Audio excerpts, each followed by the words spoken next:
Commutative property. In simple terms, this is the property of order. It says that for addition and multiplication, the order of the numbers doesn't matter. For example, 7 plus 2 is the same as 2 plus 7. Both equal 9. The same goes for multiplication. 4 times 6 is the same as 6 times 4. Both equal 24. Next, we have the associative property. This one is all about grouping. The name helps here. Think of who you associate with. When you're only adding or only multiplying, you can change how the numbers are grouped with parentheses, and the answer will stay the same. Finally, we have the distributive property. This one is special because it links multiplication and addition together. Think of it as distributing the number on the outside to every number on the inside of the parentheses. In our example, we have 5 times the sum of 3 plus 4. We can solve it two ways. First, the direct way. 3 plus 4 is 7, and 5 times 7 is 35. Now let's use the property. We distribute the 5. First to the 3, 5 times 3 is 15. Then to the 4, 5 times 4 is 20. Now we add those results. 15 plus 20 is 35. We get the same answer both ways. Negative of a negative. Think of this like a double negative. They cancel out.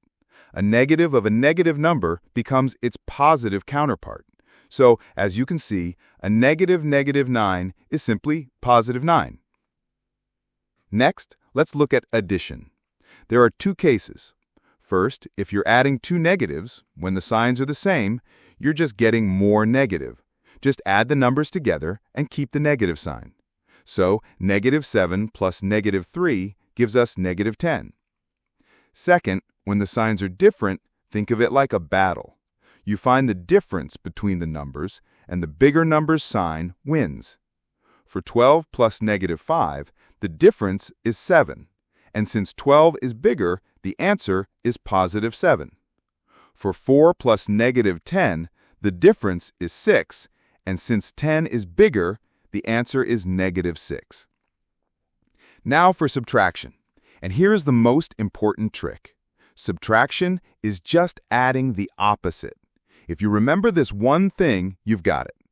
And 8 minus 11 becomes 8 plus negative 11, which we now know how to solve. The answer is negative 3. This also makes subtracting a negative easy.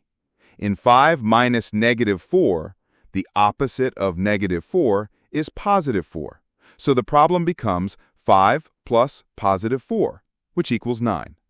This is where the saying, 2 minuses make a plus, comes from. The rules for multiplication and division are identical, and they're very simple. Rule 1.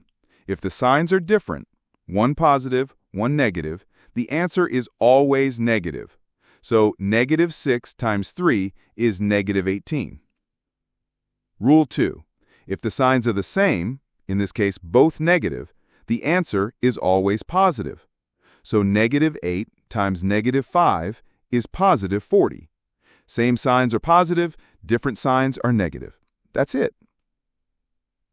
Finally, let's look at exponents, or powers of a negative number. An even exponent, like 2, means the negatives pair up and cancel out, so your answer will be positive.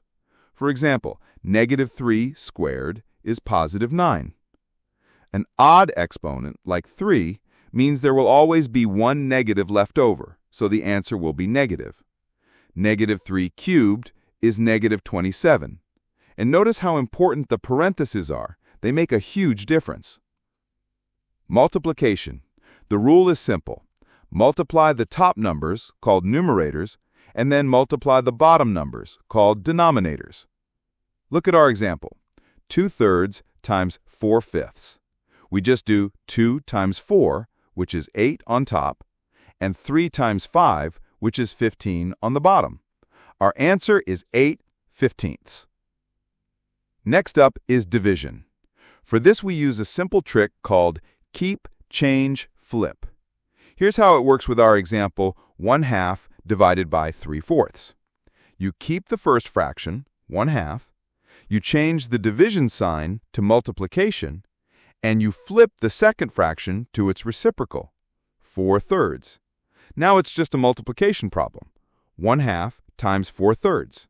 We get 4/6, which, as we'll see later, simplifies down to 2/3. Now, for addition and subtraction, these two have one crucial rule. You must have a common denominator. The bottom numbers have to be the same before you can do anything else. Let's look at adding 1/3 and 2/5. The easiest way to find a common denominator is to multiply the two denominators together. 3 times 5 is 15. Then we adjust the top numbers. You multiply the top of each fraction by the bottom of the other one. So 1 times 5 is 5, and 2 times 3 is 6. We add those together to get 11. Our final answer is 11/15. Subtraction works exactly the same way. You just subtract the top numbers at the end. Next, simplifying or reducing a fraction. This just means finding the simplest way to write it. We do this by finding the largest number that divides evenly into both the top and bottom, the greatest common divisor, or GCD. For 12/18, the biggest number that goes into both 12 and 18 is 6. So we divide the top by 6. 12 divided by 6 is 2. And we divide the bottom by 6.